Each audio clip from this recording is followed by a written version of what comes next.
ભગવાન શ્રી કૃષ્ણ કહે છે કે આ ત્રણ વસ્તુઓ હંમેશા પોતાની પાસે પકડીને રાખવી જોઈએ। દર્શક મિત્રો, એકવાર સાંજના સમયે ભગવાન શ્રી કૃષ્ણ અને અર્જુન રથ પર સવાર થઈને નગર ભ્રમણ માટે નીકળ્યા હતા। ચાલતા ચાલતા અર્જુનની નજર રસ્તાના કિનારે બેસેલા એક વૃદ્ધ બ્રાહ્મણ પર પડી। એ બ્રાહ્મણના કપડાં ફાટેલા હતા, આંખોમાં લાચારી હતી અને ચહેરો ભૂખના કારણે સુકાઈ રહ્યો હતો। શરીરના હાડકાં બહારથી દેખાઈ રહ્યા હતા। એની પરિસ્થિતિ ખૂબ જ દયનીય હતી। એ બ્રાહ્મણ એક વૃક્ષ નીચે બેસીને સુકાઈ ગયેલી રોટલી ખાઈને પેટની ભૂખ શાંત કરવાનો પ્રયાસ કરી રહ્યો હતો। બીજી તરફ અર્જુન એ બ્રાહ્મણને ખૂબ જ ધ્યાનથી જોઈ રહ્યો હતો। ત્યારે જ ત્યાંથી એક અમીર વેપારીનો રથ નીકળ્યો। રથ ખૂબ ઝડપથી ચાલી રહ્યો હતો અને ઝડપથી પસાર થવાના કારણે ખૂબ જ ધૂળ ઉડી રહી હતી। આ ધૂળ પેલા વૃદ્ધ બ્રાહ્મણના ચહેરા પર પડી અને ખાવાના વાસણમાં પણ પડી હતી। આ બધું જોઈને બિચારો ગરીબ બ્રાહ્મણ રડવા લાગ્યો અને આકાશ તરફ હાથ ફેલાવીને કહેવા લાગ્યો કે હે ભગવાન, શું તમને મારું દુઃખ નથી દેખાતું? આખો દિવસ માગ્યા પછી આ થોડું ઘણું ભોજન મળ્યું હતું, એને પણ બગાડી દીધું। હવે હું શું ખાઈશ? હે ભગવાન, શું તમારી અદાલતમાં ન્યાય ખતમ થઈ ગયો છે? તમે મને આટલો બધો ગરીબ શા માટે બનાવ્યો? આવી રીતે આ ગરીબ બ્રાહ્મણ ભગવાનને ફરિયાદ કરી રહ્યો હતો। મિત્રો, આ બધું જોઈને અને પેલા ગરીબ બ્રાહ્મણની વાત સાંભળીને અર્જુનનું હૃદય ભરાઈ આવ્યું। એમણે ભગવાન શ્રી કૃષ્ણ તરફ જોયું અને એક ઊંડો સવાલ કરતા એવું કહ્યું કે હે કેશવ, મને એક વાત નથી સમજાતી। શું તમે સાચે જ બધાની સાથે ન્યાય કરો છો? આ ગરીબ બ્રાહ્મણની સામે તો જુઓ, આને કોઈનું શું બગાડ્યું છે? મને તો એવું લાગે છે કે ક્યારેક ક્યારેક તમે પણ જાણતા અજાણતા કેટલાક લોકોની સાથે અન્યાય કરી બેસો છો। મિત્રો, અર્જુનની આ વાત સાંભળીને ભગવાન શ્રી કૃષ્ણના ચહેરા પર એક રહસ્યમય સ્મિત આવી ગયું। એમણે રથ રોકાવ્યો અને ખૂબ જ સરળ શબ્દોમાં અર્જુનને સમજાવીને એવું કહ્યું કે હે પાર્થ, મારી વાત ધ્યાનથી સાંભળ। હું કોઈની સાથે સારું કે ખરાબ નથી કરતો। આ સંસાર કર્મના નિયમ પર ચાલે છે, એટલા માટે તું મને એક મુનિમ સમજ। જેનું જેટલું કામ હોય એને એટલી જ મજૂરી આપવી એ મારી ફરજ છે। હું કોઈની કમાણીમાંથી એક પૈસો પણ નથી કાપતો અને ન તો મારા તરફથી કોઈને વધારાનું આપું છું। મિત્રો, અર્જુનને ભગવાન શ્રી કૃષ્ણની આ વાત ખૂંચી ગઈ। એને એવું લાગ્યું કે કદાચ ભગવાન શ્રી કૃષ્ણ ખૂબ કઠોર છે।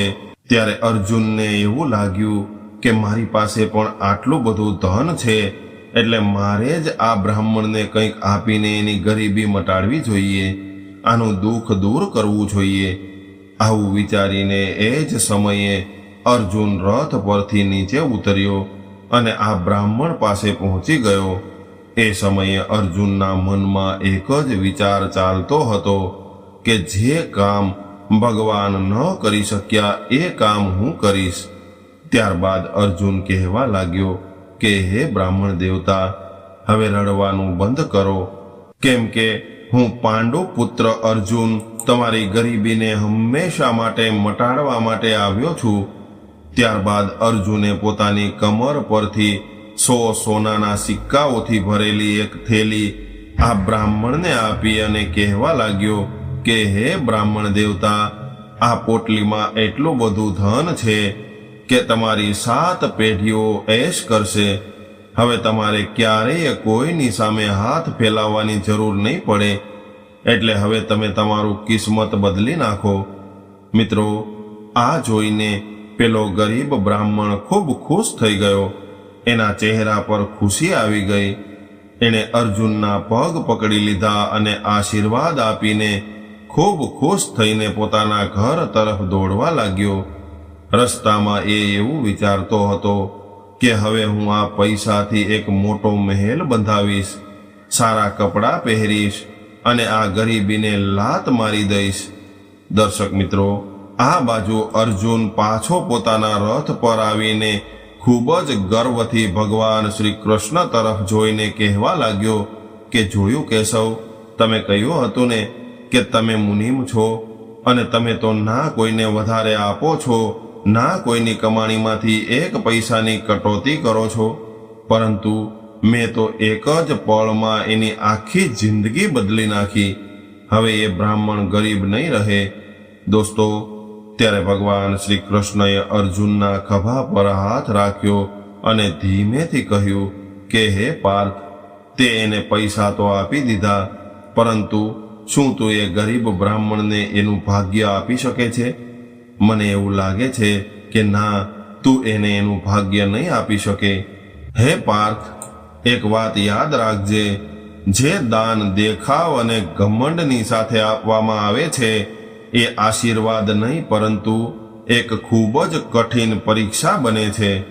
મને એવું લાગે છે કે તે બ્રાહ્મણની મદદ કરીને એની સાથે સારું નથી કર્યું, પરંતુ એને ઉલટાનો દુઃખમાં નાખી દીધો છે।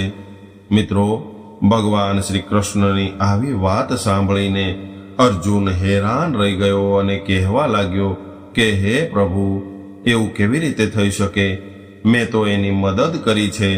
મેં આપેલા ધનથી એ ગરીબ બ્રાહ્મણનું ભલું થશે। ત્યારે ભગવાન શ્રી કૃષ્ણ બોલ્યા કે હે પાર્થ, ચાલ મારી સાથે આપણે જોઈ લઈએ તે આપેલી એ 100 સોના મહોરો એનું પેટ ભરી શકે છે કે પછી ઉલટાનો એ બ્રાહ્મણ પરેશાન થાય છે। મિત્રો, અર્જુનને તો એવો અંદાજ પણ નહોતો કે જે ધનને એ બ્રાહ્મણનું કિસ્મત માની રહ્યો હતો એ જ ધન એના માટે દુઃખનું કારણ બનવાનું હતું। બીજી તરફ પેલો બ્રાહ્મણ સોનાના સિક્કાની પોટલી પોતાની છાતીએ વળગાડીને એવી રીતે ભાગી રહ્યો હતો જાણે એને પાંખો આવી ગઈ હોય। એ મનમાં ને મનમાં હિસાબ લગાવી રહ્યો હતો કે આજે ઘરે જઈને સૌથી પહેલા મારી પત્નીને સરપ્રાઈઝ આપીશ, પછી એક આલીશાન મકાન ખરીદીશ, પુષ્કળ અનાજ ખરીદીશ, મારા મકાનમાં નોકર ચાકર પણ રાખીશ। હવે તો હું આ નગરનો સૌથી સુખી વ્યક્તિ બની જઈશ। પરંતુ એ બ્રાહ્મણ એક વાત ભૂલી ગયો હતો કે ખજાનો જેટલો મોટો હોય એટલી જ મુસીબત પણ મોટી હોય છે। મિત્રો, આ બ્રાહ્મણ સોના મોહરની પોટલી લઈને ભાગી રહ્યો હતો ત્યારે રસ્તામાં એક ગાઢ જંગલ આવ્યું। બ્રાહ્મણને એવું લાગ્યું કે કદાચ એ મુખ્ય રસ્તા પરથી નીકળશે તો લોકો એને જોઈ લેશે, એટલા માટે એણે એક સુમસામ અને શોર્ટકટ રસ્તો પસંદ કર્યો। મિત્રો, બીજી તરફ એક લૂંટારો ઘણી વારથી જંગલની ઝાડીઓની પાછળ છુપાઈને પોતાના શિકારની રાહ જોઈ રહ્યો હતો અને ત્યારે જ એ લૂંટારાની નજર પેલા બ્રાહ્મણની પોટલી પર પડી, જેને એ ખૂબ જ સાવધાનીથી છુપાવવાનો પ્રયાસ કરી રહ્યો હતો। ત્યારે લૂંટારાએ એવું વિચાર્યું કે આ ગરીબ બ્રાહ્મણ પાસે એવું તો શું છે જેને આ જીવથી પણ વધુ સાચવીને લઈ જઈ રહ્યો છે? જરૂર આમાં કોઈ કિંમતી વસ્તુ હશે। આવું વિચારીને જ્યારે આ લૂંટારો ઘાત લગાવીને બેઠો હતો ત્યારે જ આ બ્રાહ્મણ જંગલના સૌથી સુમસામ ભાગમાં પહોંચી ગયો અને લૂંટારો એની સામે તલવાર લઈને કૂદી પડ્યો।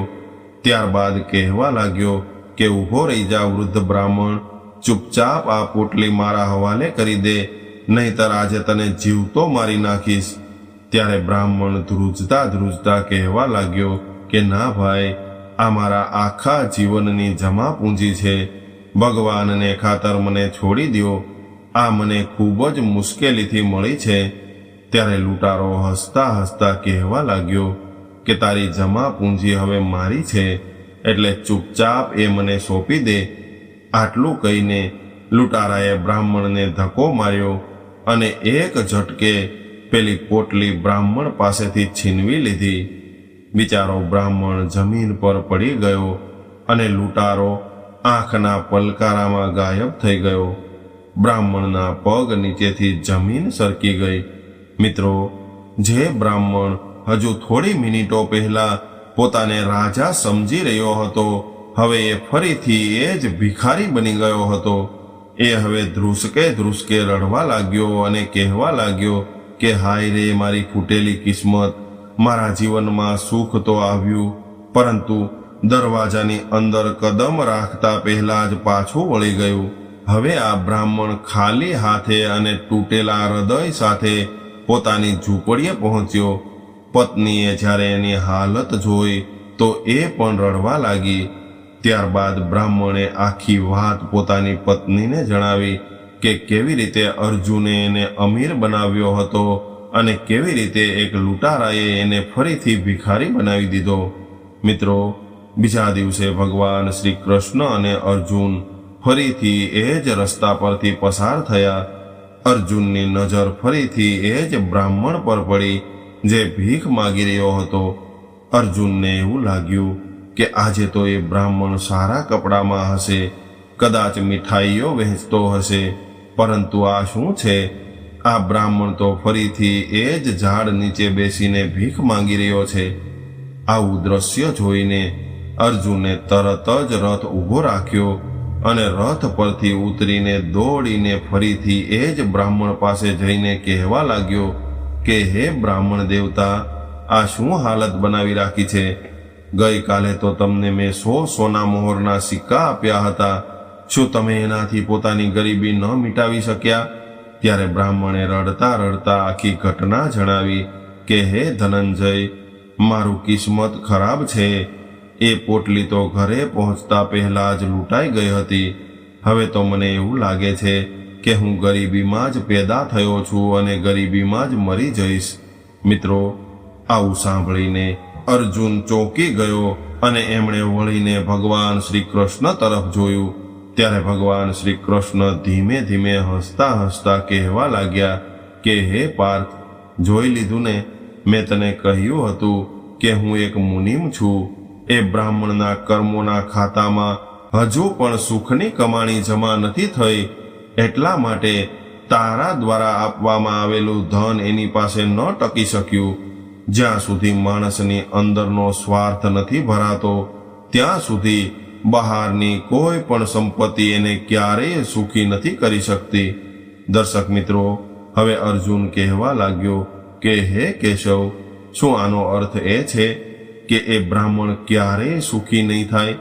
ત્યારે ભગવાન શ્રી કૃષ્ણ બોલ્યા કે નહીં પાર્થ, એવું બિલકુલ નથી. તું આને હજુ એક મોકો આપીને જોઈ લે, તને બધું જ સમજાઈ જશે. દર્શક મિત્રો, અર્જુને પોતાની આંખો પર વિશ્વાસ નહોતો આવી રહ્યો. એને એવું લાગ્યું કે કદાચ ગઈ વખતે એમણે આ બ્રાહ્મણને ધન ઓછું આપ્યું હતું એટલે એ લૂંટાઈ ગયું, પરંતુ આ વખતે અર્જુને નક્કી કર્યું કે તેઓ આ બ્રાહ્મણને એક એવી વસ્તુ આપશે જેને વેચવી અને સાચવવી ખૂબ સરળ હોય અને એની કિંમત એટલી હોય કે એને ફરીથી ક્યારેય કોઈની સામે હાથ લાંબો ન કરવો પડે. ત્યારબાદ અર્જુને પોતાના મુગટમાંથી એક ખૂબ કિંમતી અને મોટો હીરો કાઢીને આ બ્રાહ્મણની હથેળીમાં આપી દીધો અને કહેવા લાગ્યો કે હે બ્રાહ્મણ દેવતા, આ વખતે હું તમને આ કિંમતી રત્ન આપી રહ્યો છું. આની ચમક ક્યારેય ઝાંખી નહીં પડે અને આની કિંમત એટલી છે કે તમે એક નાનું રાજ્ય ખરીદી શકો છો. આને સાચવીને રાખજો અને પોતાની ગરીબી દૂર કરજો. મિત્રો, આવો કિંમતી હીરો જોઈને બ્રાહ્મણની આંખો ફાટીને ફાટી રહી ગઈ. એમણે આ હીરો પોતાના હાથમાં લીધો. એને એવું લાગ્યું કે જાણે સાક્ષાત સૂરજને પકડી લીધો હોય. ત્યારબાદ એ અચાનક ડરી ગયો અને વિચારવા લાગ્યો કે ક્યાંક ફરીથી કોઈ લૂંટારો ન આવી જાય. આ વખતે એમણે રત્નને પોતાની ફાટેલી ધોતીના એક ખૂણામાં મજબૂતીથી બાંધી દીધો અને છુપી રીતે આમ તેમ જોતા જોતા પોતાની ઝૂંપડી તરફ ભાગવા લાગ્યો. ઘરે પહોંચીને એમણે રાહતનો શ્વાસ લીધો, પરંતુ એ સમયે એની પત્ની ઘરમાં નહોતી. એ નદી પર પાણી ભરવા ગઈ હતી. એટલે બ્રાહ્મણે એવું વિચાર્યું કે કદાચ હું આ હીરાને ક્યાંક કબાટ અથવા તો પેટીમાં રાખીશ તો બધાને ખબર પડી જશે, એટલે મારે આને એક એવી જગ્યાએ છુપાવવો જોઈએ જ્યાં કોઈ વિચારી પણ ન શકે. મિત્રો, ત્યારબાદ બ્રાહ્મણે પોતાની ઝૂંપડીના ખૂણામાં એક જૂનું માટલું રાખેલું હતું. એ માટલાની અંદર આ કિંમતી હીરો છુપાવી દીધો અને ઉપર થોડો કચરો નાખી દીધો, જેથી કરીને આ હીરો કોઈને દેખાય નહીં.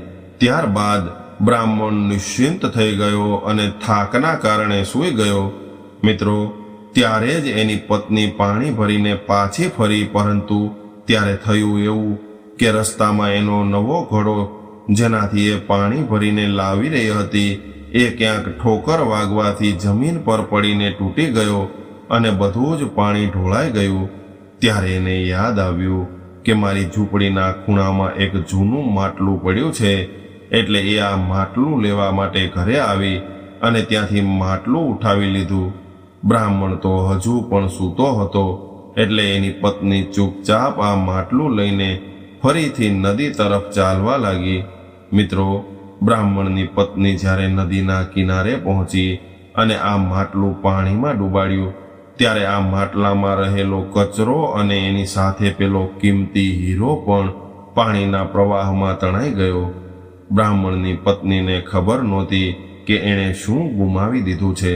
જ્યારે એ ઘરે પાછી ફરી અને બ્રાહ્મણની આંખ ખુલી તો એણે સૌથી પહેલા માટલા તરફ જોયું, પરંતુ એ માટલું તો ત્યાં હતું નહીં. ત્યારે બ્રાહ્મણ ગભરાઈ ગયો અને કહેવા લાગ્યો કે અરે ભાગ્યવાન, અહીં પેલું જૂનું માટલું પડ્યું હતું એ ક્યાં ગયું? થોડી વાર પહેલા જ આ ખૂણામાં રાખેલું હતું. ત્યારે એની પત્ની કહેવા લાગી કે અરે સ્વામી, મારો નવો ઘડો તૂટી ગયો હતો, એટલે હું એ જૂના માટલામાં પાણી ભરી લાવી છું. જુઓ ને, હવે આ માટલામાં ઠંડુ પાણી ભરેલું છે. આવું સાંભળતા જ બ્રાહ્મણના પગ નીચેથી જમીન સરકી ગઈ. એ પોતાનું માથું ફૂટી ફૂટીને રડવા લાગ્યો અને કહેવા લાગ્યો કે સત્યાનાશ થઈ ગયું મારું. અરે, એ માટલામાં એક ખૂબ કિંમતી હીરો મૂકેલો હતો. હાય રે મારી ફૂટી કિસ્મત! અરે રે મારી ફૂટેલી કિસ્મતે મને ફરીથી રસ્તા પર લાવી દીધો. વિચારો, બ્રાહ્મણ અને બ્રાહ્મણી આ સાંભળીને છાતી કૂટી કૂટીને રડવા લાગ્યા. દર્શક મિત્રો, બીજા દિવસે જ્યારે અર્જુન અને ભગવાન શ્રી કૃષ્ણ ફરીથી એ જ રસ્તા પરથી નીકળ્યા તો એમણે જોયું કે આ બ્રાહ્મણ ફરીથી એ જ ફાટેલા કપડાં પહેરીને ભૂખથી બેહાલ થઈને ભીખ માંગી રહ્યો હતો. આવું દ્રશ્ય જોઈને અર્જુનનું માથું ચકરાઈ ગયું. અર્જુન ઉદાસ થઈને કહેવા લાગ્યો કે હે કેશવ, હવે તો હું હારી ગયો છું. મને એવું લાગે છે કે આ બ્રાહ્મણના ભાગ્યમાં સુખ લખાયું જ નહીં હોય. મેં આને સોનું આપ્યું, એ પણ લૂંટાઈ ગયું. મેં આને દુનિયાનો સૌથી કિંમતી હીરો આપ્યો, એ પણ પાણીમાં વહી ગયો. હવે તમે જણાવો, હું શું કરું? કેવી રીતે આ બ્રાહ્મણની કિસ્મત બદલું?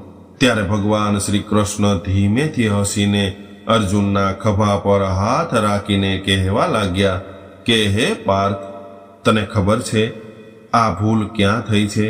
જ્યારે તે આને સોનું અને પેલો હીરો આપ્યો ત્યારે આ બ્રાહ્મણે માત્ર પોતાના અને પોતાના પરિવાર વિશે જ વિચાર્યું હતું. એનું પૂરું ધ્યાન મારો મહેલ, મારું સુખ, મારી સુરક્ષા, આ બધી વાતો પર હતું. જ્યાં માત્ર મારું અને હું હોય છે ત્યાં ભાગ્ય અવારનવાર સાથ છોડીને જતું રહે છે. જ્યાં સુધી મનુષ્ય માત્ર પોતાના સ્વાર્થ માટે ધનને દબાવીને રાખે છે, એ ધન એની પાસે ક્યારેય ટકતું નથી. સાચું ધન એ છે જે બીજાના કામમાં આવે. ચાલ પાર્થ, હવે હું આને મારા તરફથી કંઈક આપું છું. મિત્રો, ત્યારબાદ અર્જુન હવે ખૂબ ધ્યાનથી જોઈ રહ્યો હતો. અર્જુનને એવું લાગ્યું કે ભગવાન પોતાની માયા દ્વારા આ બ્રાહ્મણને ઘણો બધો ખજાનો આપી દેશે. પરંતુ જ્યારે ભગવાન શ્રી કૃષ્ણએ પોતાના ખિસ્સામાં હાથ નાખ્યો અને માત્ર 2 તાંબાના સિક્કા કાઢીને બ્રાહ્મણની હથેળી પર મૂકી દીધા, તો આ જોઈને અર્જુન હેરાન રહી ગયો અને કહેવા લાગ્યો કે હે કેશવ, આ તમે શું કરી રહ્યા છો?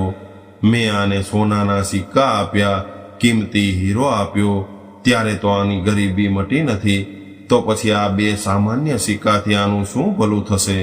આનાથી તો આને એક સમયનું ભોજન પણ નહીં મળે. ત્યારે ભગવાન બોલ્યા કે હે પાર્થ, તું ધીરજ રાખ અને આગળ આગળ જોતો જા શું થાય છે. હે પાર્થ, મૂલ્ય સિક્કાઓનું નથી હોતું, પરંતુ નિયતનું હોય છે.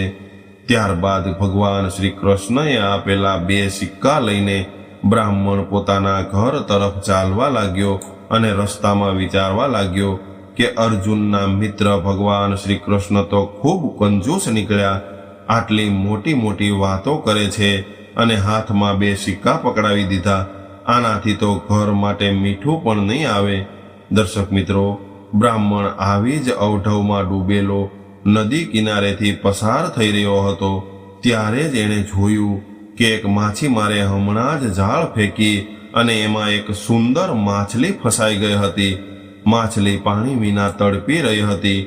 એ સમયે બ્રાહ્મણના મનમાં એક વિચાર આવ્યો.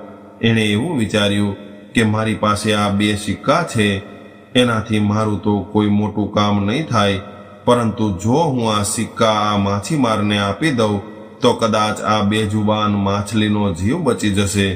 દર્શક મિત્રો, બીજી તરફ ભગવાન શ્રી કૃષ્ણ અને અર્જુન આજે આ બ્રાહ્મણને છુપાઈને જોઈ રહ્યા હતા.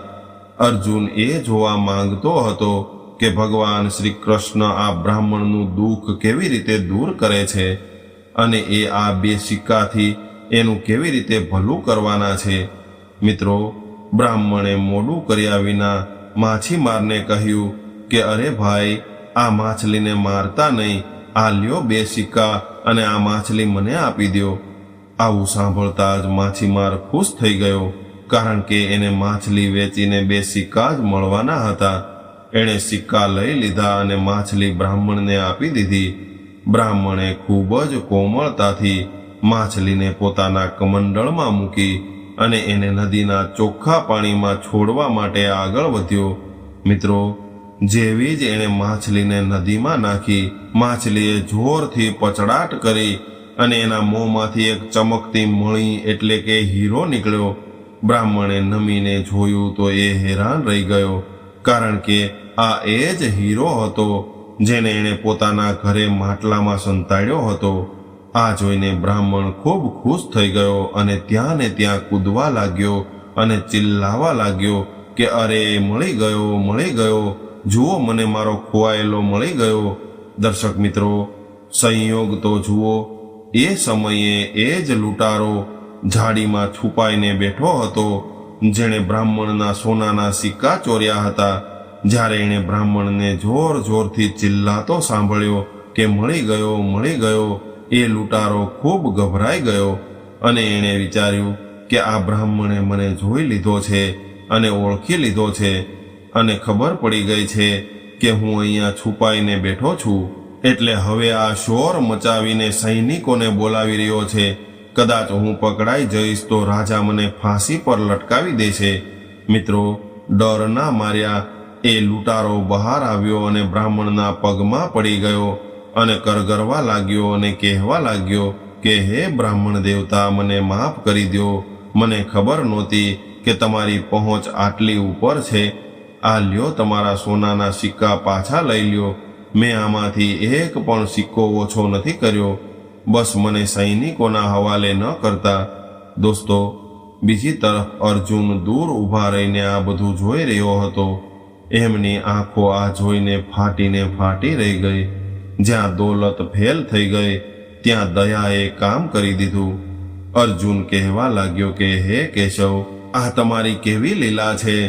જે કામ 100 સોનાના સિક્કા અને એક અનમોલ હીરો ન કરી શક્યા, એ કામ આ 2 સામાન્ય સિક્કાઓએ કરી દીધું. ભગવાન શ્રી કૃષ્ણએ અર્જુનના ખભા પર હાથ રાખ્યો અને ખૂબ સરળ શબ્દોમાં કહ્યું કે હે પાર્થ, જ્યારે તે આને સોનું અને હીરો આપ્યો ત્યારે આ માત્ર પોતાના વિશે જ વિચારી રહ્યો હતો, એટલા માટે આનું ભાગ્ય ઊંઘતું હતું. પરંતુ આજે જ્યારે આની પાસે માત્ર 2 સિક્કા હતા, ત્યારે આણે બીજાનો જીવ બચાવવા વિશે વિચાર્યું હતું. જે સમયે આણે બીજાનું ભલું કરવાનું વિચાર્યું હતું, એ જ સમયે આખા બ્રહ્માંડે એનું ભલું કરવાનું શરૂ કરી દીધું હતું. હે પાર્થ, જ્યારે તું દુનિયાની ચિંતા કરે છે તો ઈશ્વર તારી ચિંતા કરે છે. દોસ્તો, અર્જુનને પોતાના પ્રશ્નોનો ઉત્તર મળી ગયો હતો. નદી કિનારાનું એ દ્રશ્ય કોઈ જાદુથી કમ નહોતું. બ્રાહ્મણના એક હાથમાં અનમોલ હીરો હતો અને બીજા હાથમાં સોનાના સિક્કાઓની પોટલી હતી. જે બ્રાહ્મણ ગઈકાલ સુધી ઈશ્વરને કોસી રહ્યો હતો, એ જ બ્રાહ્મણ આજે કૃતજ્ઞતાના આંસુઓ સાથે ઘૂંટણીએ બેસીને ભગવાન શ્રી કૃષ્ણ અને અર્જુનને નમન કરી રહ્યો હતો. આ બાજુ અર્જુન પણ હેરાનીના સમંદરમાં ડૂબેલો હતો. એમણે ધીમેથી ભગવાન શ્રી કૃષ્ણ તરફ વળીને જોયું અને એવું કહ્યું કે હે કેશવ, હે માધવ, આજે તમે મારી આંખો ખોલી દીધી છે. મને મારી શક્તિ અને ધન પર ખૂબ અહંકાર હતો. મને એવું લાગતું હતું કે હું કોઈની પણ ગરીબી મિટાવી શકું છું, પરંતુ હું ખોટો હતો. ધન તો માત્ર એક સાધન છે. અસલી શક્તિ તો નિયતમાં છુપાયેલી હોય છે. પરંતુ હે પ્રભુ, શું તમે આને વધુ સરળ રીતે સમજાવી શકો છો કે આખરે આ ચમત્કાર કેવી રીતે થયો? ત્યારે ભગવાન શ્રી કૃષ્ણએ અર્જુનને રથમાં બેસાડ્યો અને ખૂબ પ્રેમથી સમજાવીને કહ્યું કે હે પાર્થ, જીવનનું ગણિત ખૂબ સીધું છે. જ્યારે તું આ બ્રાહ્મણને ધન આપી રહ્યો હતો, ત્યારે એને પકડીને બેઠો હતો. એ ડરી રહ્યો હતો, છુપાવી રહ્યો હતો અને માત્ર પોતાના સુખ સપના વાવી રહ્યો હતો. જે ધન માત્ર પોતાના માટે સાચવીને રાખવામાં આવે છે, એ અવારનવાર હાથમાંથી સરકી જાય છે. પરંતુ જેવો જ એણે 2 સિક્કાઓનો મોહ છોડી દીધો અને એક માછલીને તડપતી શાંત કરવાનું વિચારી લીધું, ત્યારે જ એનું કર્મ ચમકી ઉઠ્યું. હે પાર્થ, જ્યારે માણસ બીજાના આંસુ લૂછવા માટે હાથ આગળ વધારે છે, તો ઈશ્વર એના આંસુ લૂછવાની જવાબદારી પોતે ઉપાડી લે છે. આ બ્રાહ્મણે માછલીને જીવન આપ્યું અને બદલામાં કુદરતે આનું ખોવાયેલું વૈભવ પાછું આપ્યું. દર્શક મિત્રો, ભગવાન શ્રી કૃષ્ણ કહે છે કે હે પાર્થ, જો કોઈ પણ વ્યક્તિ એવું ઈચ્છે છે કે એની જોડી ખુશીઓથી ભરેલી રહે, તો એણે સૌથી પહેલા આપવાની દાનત પાડવી જોઈએ. ચાહે એ ધન હોય, મીઠા બોલ હોય કે કોઈની મદદ કરવાનું હોય. દોસ્તો, દાન માત્ર પૈસાનું નથી હોતું. દયાનું દાન પણ સૌથી મોટું દાન કહેવામાં આવ્યું છે. જે બીજાનું ભલું કરે છે, એનું ભલું કરવા માટે ભગવાનને પોતે જ મુનિમ બનીને આવવું પડે છે. ભગવાન શ્રી કૃષ્ણએ રથની લગામ સંભાળી અને ચાલતા ચાલતા કહેવા લાગ્યા કે હે પાર્થ, પૈસા કમાવા સરળ છે, પરંતુ દુઆઓ અને આશીર્વાદ કમાવા ખૂબ મુશ્કેલ છે.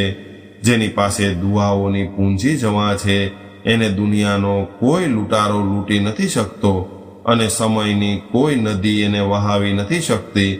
દોસ્તો, બીજી તરફ બ્રાહ્મણ મુસ્કુરાઈને પોતાના ઘર તરફ જઈ રહ્યો હતો, પરંતુ આ વખતે એના મનમાં લાલચ નહીં પરંતુ સંતોષ હતો. અર્જુન સમજી ચૂક્યો હતો કે ભગવાન ક્યારેય કોઈની સાથે અન્યાય નથી કરતા. તેઓ બસ આપણા કર્મોના પાકવાની રાહ જુએ છે. તો મિત્રો, આ વાર્તામાંથી શીખવા જેવી વાત એ છે કે જો તમારા જીવનમાં મુશ્કેલીઓ ઓછી નથી થઈ રહી, તો એકવાર રોકાઈને વિચાર કરો.